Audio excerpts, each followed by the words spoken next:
Tripura info news update. ভারতীয় আইনবিদ, অর্থনীতিবিদ, সমাজ সংস্কারক ও রাজনৈতিক নেতা তথা সংবিধান প্রণেতা ডক্টর বি.আর. আম্বেদকরের ১৩৬তম জন্মবার্ষিকী যথাযথ মর্যাদায় পালন করল ত্রিপুরা প্রদেশ কংগ্রেসের তফসিলি জাতি বিভাগ। এদিন কংগ্রেস ভবনের সামনে আয়োজিত এক সংক্ষিপ্ত অনুষ্ঠানে বাবাসাহেব আম্বেদকরের প্রতিকৃতিতে পুষ্পার্ঘ্য অর্পণ করেন প্রদেশ কংগ্রেস সভাপতি আশিস কুমার সাহা। অনুষ্ঠানে উপস্থিত ছিলেন প্রদেশ কংগ্রেসের তফসিলি জাতি বিভাগের রাজ্য চেয়ারম্যান নিরঞ্জন দাস সহ অন্যান্য নেতৃত্ব। পরবর্তীতে বক্তারা আম্বেদকরের জীবন, সংগ্রাম এবং সমাজে তার অবদান নিয়ে বিস্তারিত আলোচনা করেন।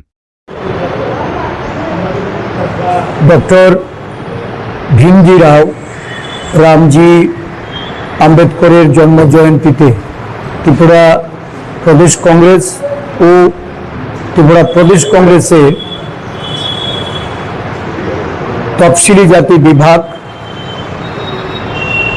আমাদের পশ্চাৎপদ বিভাগ এবং সংখ্যালঘু বিভাগের পক্ষ থেকে আমরা প্রণাম জানাই। একজন সমাজ সংস্কারক, প্রখ্যাত আইনজীবী, ভারতবর্ষের সংবিধান প্রণেতা রূপে যিনি সর্বজন বিদিত, ওনাকে শ্রদ্ধাঞ্জলি অর্পণ করে যথাযোগ্য মর্যাদার সঙ্গে এই দিনটি পালন করার মধ্য দিয়ে দেশের সর্ববৃহৎ যে জনগোষ্ঠী, পিছিয়ে পড়া দলিত, আদিবাসী, পশ্চাৎপদ, সংখ্যালঘু সমগ্র অংশের মানুষের উন্নয়নের জন্য, তাদের অধিকারের জন্য, তাদের সর্বাঙ্গীন বিকাশের জন্য যে লড়াই উনি করেছেন, ওনার এই লড়াইয়ের পথ প্রদর্শক রূপে আজকে আমরা সংকল্পবদ্ধ হচ্ছি। একজন শুধুমাত্র আইনজীবী নয়, উনি ছিলেন ভারতবর্ষের জওহরলাল নেহরুর ক্যাবিনেটের প্রথম আইন এবং সোশ্যাল জাস্টিস মিনিস্টার। ওনাকে এই দেশে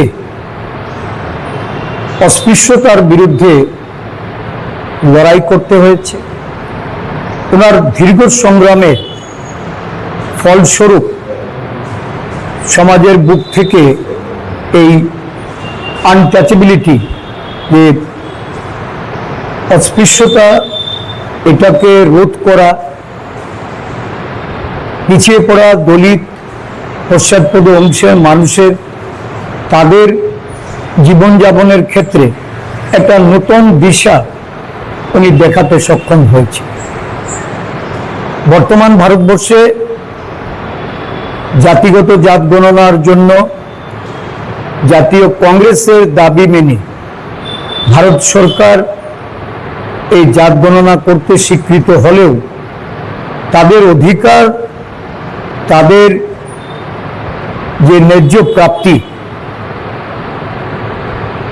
বর্তমান দেশের সরকার তার যথাযথ মূল্যায়ন বা তাদের অধিকার প্রয়োগে যে উদ্যোগ, সেই উদ্যোগ যথেষ্টভাবে এটা পরিলক্ষিত হচ্ছে না। অত্যন্ত অনুতাপের বিষয় যে কিছুদিনের মধ্যেই বিশেষ অধিবেশন ডেকে মহিলা বিল পাস করিয়ে এটা 2029 সালের সংসদ নির্বাচনে যেন তার বাস্তবায়নের লক্ষ্যে সরকার এগুচ্ছে, কিন্তু জাতিগত জাত গণনার পরিসংখ্যান অনুযায়ী যে সংরক্ষণ, এই সংরক্ষণের ভাবনাটা দেশের সরকার এটা গুরুত্ব দিয়ে বিবেচনা করছে না, যাতে করে মনে হচ্ছে যে আরেকটা অবিচার বা আরেকটা এই অধিকার থেকে এই পিছিয়ে পড়া অংশের মানুষ তারা বঞ্চিত হবে। তাই আজকের দিনে আমরা আম্বেদকরজির প্রতি আমাদের কোটি কোটি প্রণাম ও শ্রদ্ধা নিবেদন করে দেশের সামগ্রিক উন্নয়নের জন্য সমস্ত জাতিগোষ্ঠীকে ঐক্যবদ্ধ করে বিভেদ এবং বিভাজনকে রোধ করে আমরা এগিয়ে যাওয়ার সংকল্পে আবদ্ধ হচ্ছি।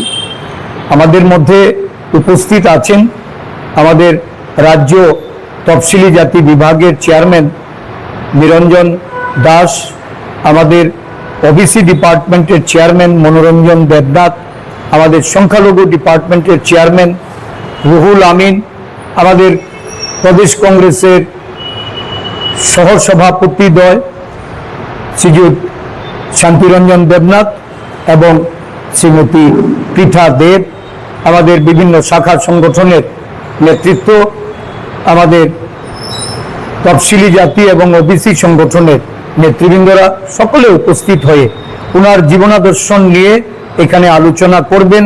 এই মূল্যবান আলোচনার মধ্য দিয়ে আমরা আম্বেদকরজিকে যেমন জানব, তাকে স্মরণ করব এবং তার প্রতি আমাদের যে প্রত্যেকটা দেশবাসীর সঙ্গে তার এই আদর্শিত পথে আমাদেরকে পরিচালিত করার জন্য আমাদের প্রত্যেকটা নেতা কর্মী তাদের নিষ্ঠা ও আদর্শকে উৎসর্গ করে। ধন্যবাদ। To Tripura Info and press the bell icon so that you never miss any latest updates and news on Tripura.